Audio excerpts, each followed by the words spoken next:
Welcome to the ESOP Evangelist Show. We have a very special guest with us this morning, Robert Isherwood from AMBAC International. And what I'm going to do is I'm going to turn it over to Robert right now so he can tell you a little bit more about himself. And then we'll get into the ESOP Evangelist Show. All right. Well, thank you very much for having me. I'm excited about having this conversation. I'm very excited about ESOPs. It's kind of become a passion project of mine, to be honest. So I'm Robert Isherwood, CEO of AMBAC International. AMBAC International is over a 100-year-old manufacturer of what I say, kind of small round metal parts at very high precision. We're most known for diesel fuel injection systems. We're a small company based in Columbia, South Carolina, and some years ago, we became employee-owned through a partial ESOP, and that transaction happened long before I joined the company.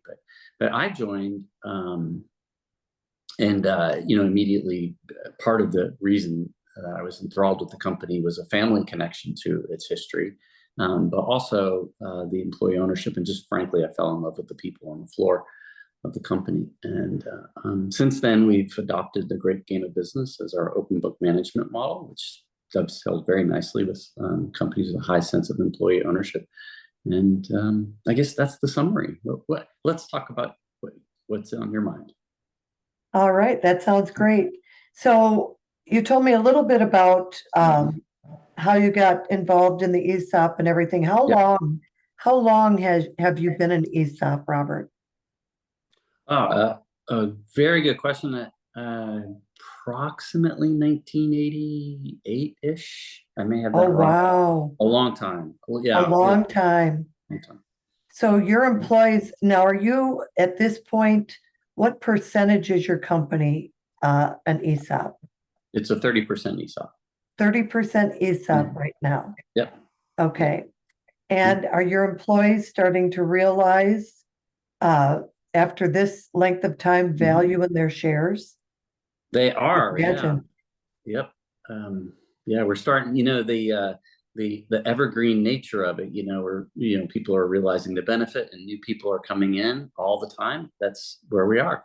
That's awesome. It's an exciting moment when people you can look at people in their eye and you can say, this is what ownership looks like, and they're like, I get it now.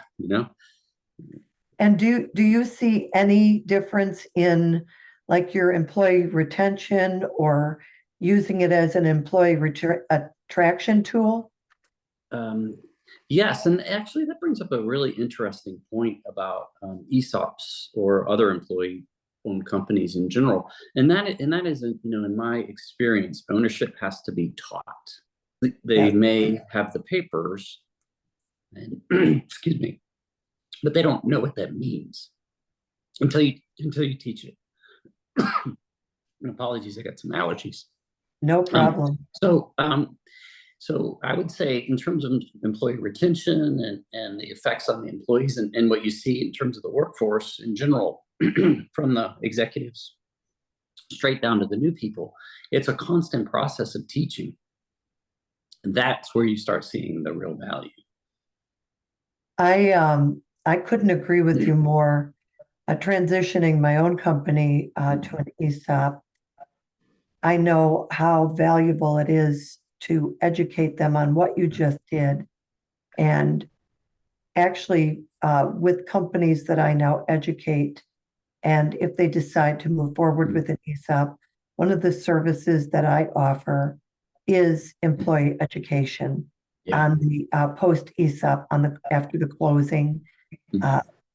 Also, the trustee is obviously involved, but what I have found is that the trustee is extremely knowledgeable about what just took place, but sometimes it's more technical than the employee base can understand. So that's why I like to come in and do the ESOP launch with the shareholders in addition to the education. But like I said, the trustee is obviously involved. Yep. Being able to speak to the employees and tell them exactly what transpired, I found has been very helpful after the ESOP closes. To your point, that it's extremely important and it's an ongoing process, especially with new employees. Explain what just happened. Now, do you do anything in Employee Month in October, Employee Ownership Month? Does your company do anything during that time? Yeah, like a special celebration or anything? Yes. You know, we do a lot of things in October, and we talk about ownership a lot. I think it was two years ago, approximately. Pete Marriott, our controller, had a little contest about guessing the share price. You know, because our fiscal ends September 30. So at that point, you have Perfect. so you have the close of the books, and then you start, getting people excited about share price and all of those kinds of things. So we do those kinds of things. And it's also a teaching tool, or a part of how to get people to understand how this works. I won't say that we have like a party, but we have a lot of celebrations, all the time. And sounds like you did a share reveal. Yeah, that's exciting. That really gets the employees excited when they can see the ones that have been with you over the years. They can see the growth of their shares. Yeah. And even though they get it in their paychecks, right? Having an actual share reveal or having a contest, I think you said that they were able to guess what the share price was going to be. Yeah, there was a contest around. Yeah, who could get closest to the number, and those kinds of things. You have to, like, that's one idea, but that's the kind of thing, to your point about education earlier. Like, you should do something like monthly, or yes, very frequently, to talk about some of the ins and outs. ESOPs, I think, is a really great tool, but it's technical and it's complex, as you mentioned.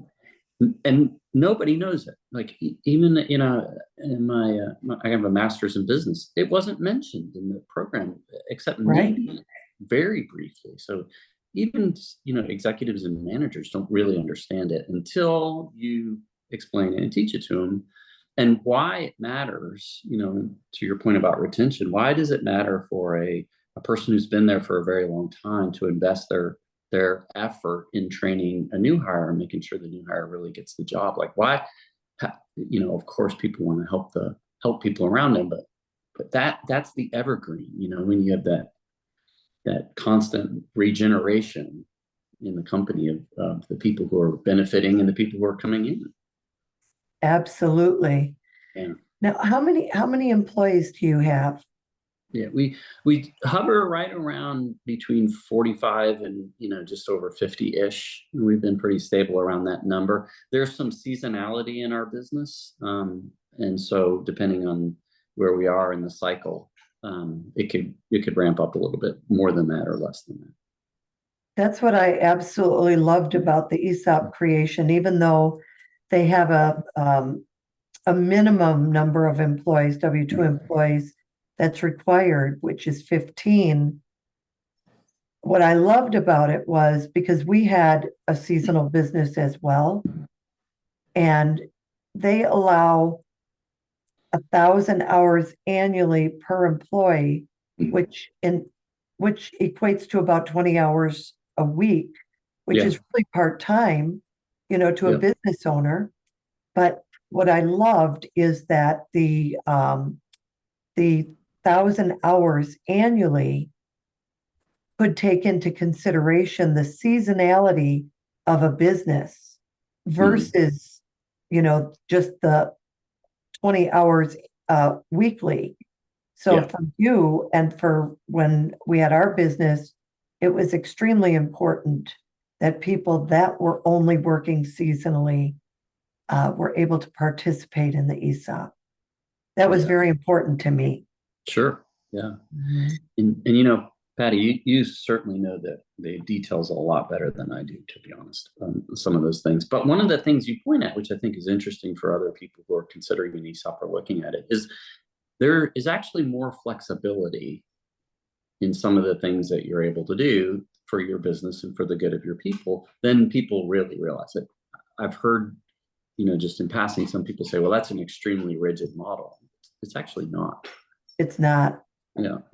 There's a lot of flexibility with putting an ESOP together, that there's no doubt, more so than any other type of third-party sale, and the benefits just totally outweigh any other type of sale out there. Yeah, that's for sure. Now, Robert, does your company have any desire whatsoever to go any, increase their percentage of the ESOP, or is it satisfied at 30%? Yeah, from 30% to like a fully 100% ESOP. Yes. Yeah. So we have, let me say, for me, just speaking me personally, not necessarily as the corporate officer guy, my aspiration is that it goes 100% ESOP. And then there's a lot of strategy and tactics and events that need to happen. But I think that's a natural growth. I think that, I tell people all the time that I really hope, I should say, that they find fulfillment, enrichment. I'll say, my goal for you is to be happy, healthy, and wealthy. And I think direct ownership of the company you work for is a natural way to achieve that long-term family, wealth generation that you simply can't get as a straight W-2 employee. Right. Yeah. Now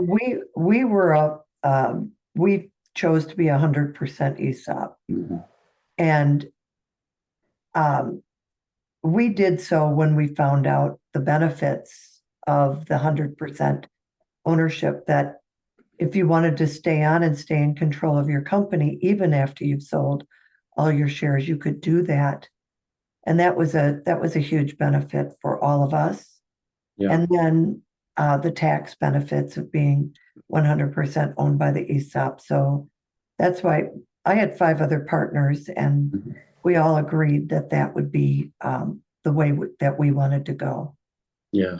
Yeah. Isn't that neat? That's kind of how else could you possibly have where you can realize the sale of your company, and then post the sale, you get to continue to be a coach and a mentor to your company, Exactly. A lot of other types of transactions, they're going to say you shouldn't come in the building anymore, Right. Well, 100% true. But with an ESOP, you can stay on for as long as you want in virtually any position that you want, whether from a board member to remaining as the president and CEO of the company. It all depends on you and what you want. So, and transitioning it over to the leadership team or family member, that can be set up all in the beginning. So that's the beauty of ESOPs. Yeah. And I know just the way that the seasonality of life and the demographics that we're living in, there's a lot of people, there's a lot of really great businesses, a lot of really great teams that they're like, okay, we're at the inflection point of transition. Someday I would really like to go fishing and not have a full-time job, kind of thing, So at that, what are your options? And right. Yeah, this is a good one for the right situation, of course, but it's a very good one for the people. It is. Yeah. It literally is a game changer for a retirement plan for employees. Yeah. And you just don't see retirement plans that can compete with an ESOP out there today. Not like years ago with the pensions. I mean, there's a grocery store in our area, and I'm sure of Publix. They're still the largest ESOP out there today. Baggers having over $1 million in their retirement fund. Managers having, significantly more. It's a game changer for employees. So I see it as a win-win-win personally. Yeah, I would agree with you. And I think it's amazing. One of the things that I was thinking about, I was at the NCEO conference recently, and one of the topics of the conference was, how do we create more economic, like fairness, around diversity and inclusion and things, and basically getting real wealth into communities that really don't have access to it. And it's like, hello, this is the path. I mean, this is the kind of thing that, if there was anything that the government should do, that I would think that encouraging this path would be really good, because, where else are you going to find a bagger at the grocery store, to your point, your example there of Publix, who has a significant ability to fund their family's future? Exactly. I mean, it literally, it gives me a picture of a grandfather sitting in his cabin on the lake and telling his grandchildren the story, or on the ocean, where Publix is, right? Yeah. Could be on the ocean, telling his grandchildren the story of, we wouldn't have this cabin if it wasn't for my employer. I mean, what a legacy. Yeah. That you're leaving for the people that helped you build your company. Right. It's just, to me, it's the absolute best exit strategy out there. Mhm. Well, Robert, is there anything else that you would like to share? I would say, just to reflect back a little bit on what you were talking about earlier about education, and I think what you're doing is exactly the right thing. That one of the ESOPs, in my opinion, anecdotally, you could say, have a better performance in the competitive marketplace than companies that are non-ESOP. Yeah. Right? Employee-owned companies do better. And that's one of the interesting things, as you start doing the education. And in our case, we chose to do open book through the Great Game of Business. But as you start educating people and teaching them what it means to be an owner and thinking financially, the company is stronger and they tend to win. I mean, Publix is a fantastic grocery store in a market, in a competition, competitive field that's all pretty not great. And so as you think about your legacy for your company, or you think about as an employee, you want to work for a strong company, one of the things, I guess I would just sum it up by saying, one of the things that education gets you is an infinite return on investment. That's right. That's very, very, very true. Well, Robert, I'd like to thank you for your time today and sharing your story about your experience with ESOPs. Yeah, my pleasure. So good to talk with you. You too. Well, you have a great rest of your day. Thank you for coming on the show. Thank you. And we'll talk later. All right. Take care.